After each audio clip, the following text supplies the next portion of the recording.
दोस्तों, इस समय दुनिया में एक बहुत ही मशहूर हो रही तकनीकी है मियावाकी तकनीकी।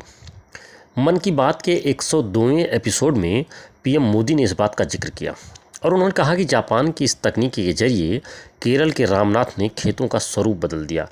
इसकी मदद से हर्बल गार्डन बनाया। आइए जानते हैं क्या है मियावाकी तकनीकी। आसान भाषा में कहें तो मियावाकी तकनीकी एक छोटी सी जगह में जंगल उगाने का बेहतरीन तरीका है।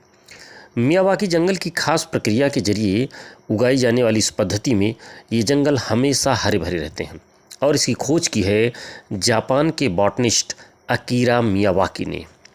अकीरा का मानना था कि चर्च और मंदिर जैसी जगहों पर पौधे अपने आप पैदा होते हैं और यही वजह होती है कि ये लंबे समय तक बरकरार रहते हैं।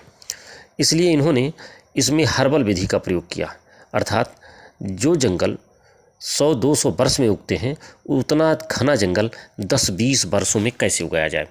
इसके लिए पौधों को नज़दीक लगभग 2 फीट की दूरी पर लगाया जाता है। उनमें हर्बल खादों का प्रयोग किया जाता है, अर्थात बायो कंपोस्ट डाली जाती है जिसमें कि जैविक खाद, भूसा, नारियल का जूट आदि को डाल करके तैयार किया जाता है। इनमें पौधे 3 तरह के होते हैं, झाड़ीनुमा, फिर मध्यम आकार के पौधे और फिर बड़े आकार के पौधे। इसमें सबसे बड़ी बात यह होती है कि शुरुआती 2-3 वर्षों की देखरेख के बाद 10-20 वर्ष में बहुत ही घना जंगल तैयार हो जाता है और प्रकाश की किरणें ज़मीन तक नहीं पहुंच पाती हैं, जिससे ज़मीन पर नमी बनी रहती है, बरकरार रहती है।